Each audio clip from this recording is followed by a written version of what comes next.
Used to be, when I asked Kendrick to stay late at the office, he liked to grumble and crack wise. Nowadays, he doesn't have the strength for it. Slumped shoulders, blank stare, wrinkled skin. The past few weeks, I don't hardly recognize my old friend. In his younger years, he reminded me of a gallant royal officer in an old Kipling story.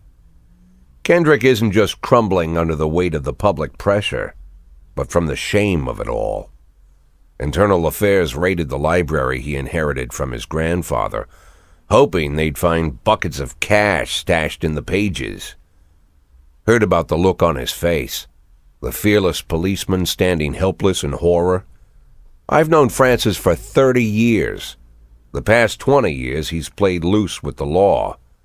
And I know that at a certain point every stolen dollar brings more misery than anything else. Probably sounds crazy, but I sympathize with the guy. What can I do? Your friends are your friends, and these are the waters we swim in. Called all of the people on that list today. Now they know you're in business, so you could get a call from any of them. You don't need to worry about any of them. I've cleared them all. And what kind of business are we talking here? It's nothing too serious, just like you asked. Should be just a few small favors. Payments will vary depending on the situation and who you're dealing with. How much are you looking to earn? $500,000. $500,000? Why not a whole million? Because everybody wants to take $1 million. Figured I'd try something different. $500,000 in 180 days? Well, you could earn it all above board if you netted all the big fish and hit all your bonuses. Never knew you for a fisherman. Well, you never got into my business, and I'm not trying to get into yours. But be careful about bringing in any other cops. Sooner or later, they'll put the finger on you. And one more thing, Jack. I remember what you said, but I should probably add one more name to that list. Christopher Sand. Sand. Christopher G. Sand. Everyone knows the name, but few could tell you who he is. The old man stays away from the spotlight. Always wears old-fashioned jeans and knitted sweaters. Gives to charity. Rarely attends social events. An avid hunter, I hear. Even dabbles in poetry. You'd never guess he's the head of the oldest and most powerful gang in the city. Goes back as far as his great-grandfather. And Sand is strict about following the old rules. He rarely involves himself in commonplace murders and robberies. Hardly needs to intimidate anyone to get his point across. The people who work for him each have their sphere. They provide protection where needed, even work with the authorities when they want to make a deal. Meanwhile, Sand pulls the strings without getting his hands dirty. People sometimes mistake his quiet approach. A couple years ago, an arms dealer decided to expand its business without asking permission, and his whole family paid the price. In 4 weeks, Sand killed 31 people. Old men, women, even a few teenagers. And Sand's people made sure every paper reported it.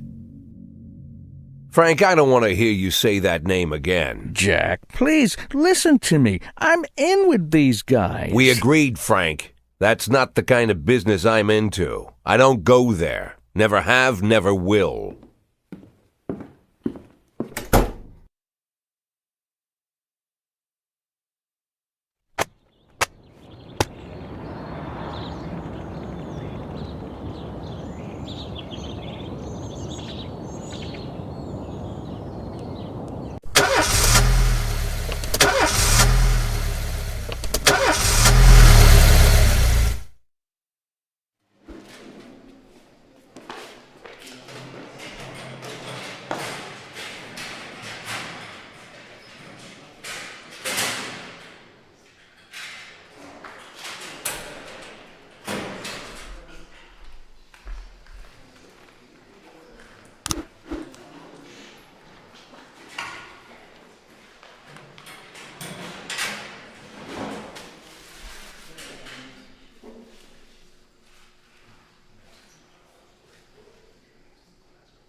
11 in progress.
(1210) complete.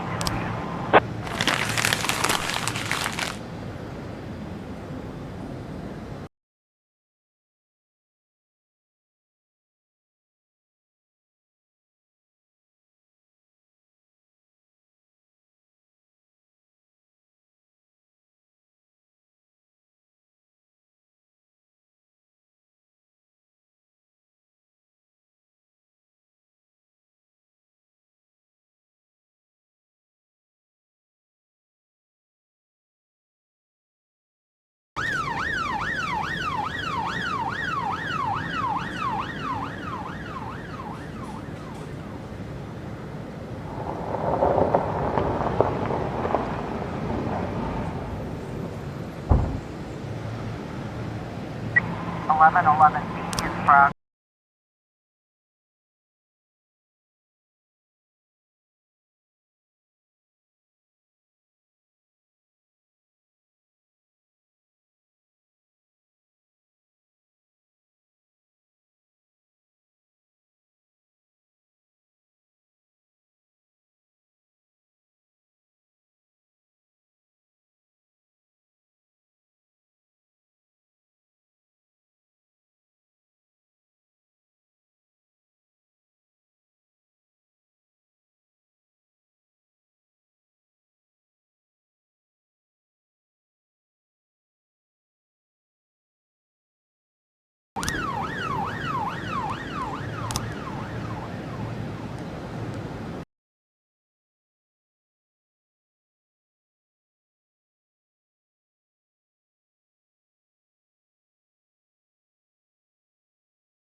Whenever I'm alone at home and there's a knock at the door, I always hope it'll be my wife, Laura.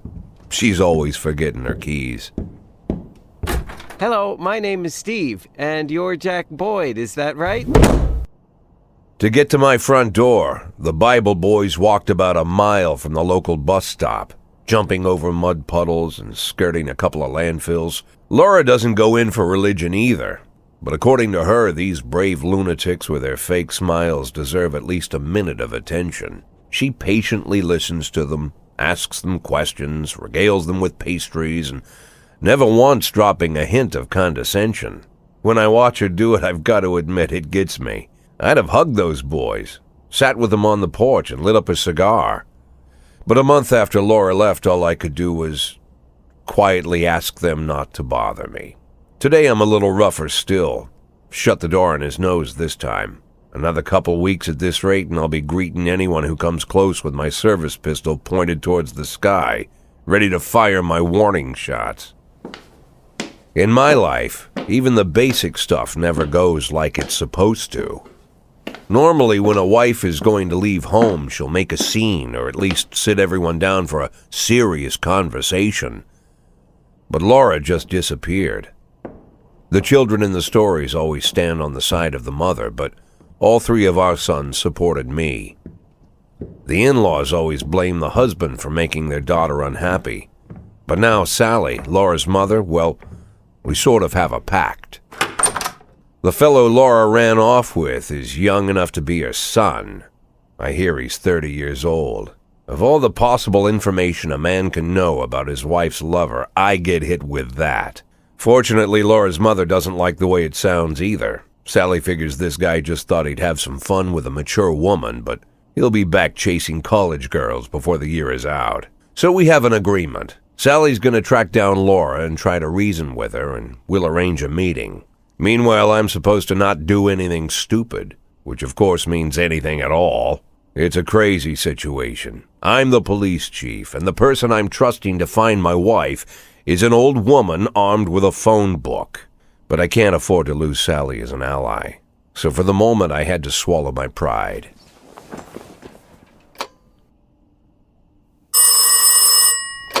Hello. Mrs. Markham, this is Boyd. Oh, is there any news? That's what I wanted to ask you. Have you found anything? An address, phone number? Have you spoken to her? Don't worry, Jack. I've narrowed the range to 2 suspects, or whatever you like to say at your police building. At my police building, we find people faster than a funny old woman chirping on the phone with my wife's girlfriends. Oh, you're an old man, Jack. Come to your senses. They'd give us straight odds on the street. But I've got more energy, Jack. Maybe you think I'm a foolish old woman, but I go to my book club, argue with the girls about Byron, and it gives me energy. I talk to my dogs, and it gives me energy. And you have nothing, Jack. You don't even have a hobby. You got no passion. It's why Laura left you. Let's not go back into that, Sally. Find my wife, and we can discuss my hobbies later. I'm waiting for your call, and my patience is running thin. Laura, if you've stopped loving me, I'll let you go. I can't expect the impossible from you. Just don't let me die out here, okay?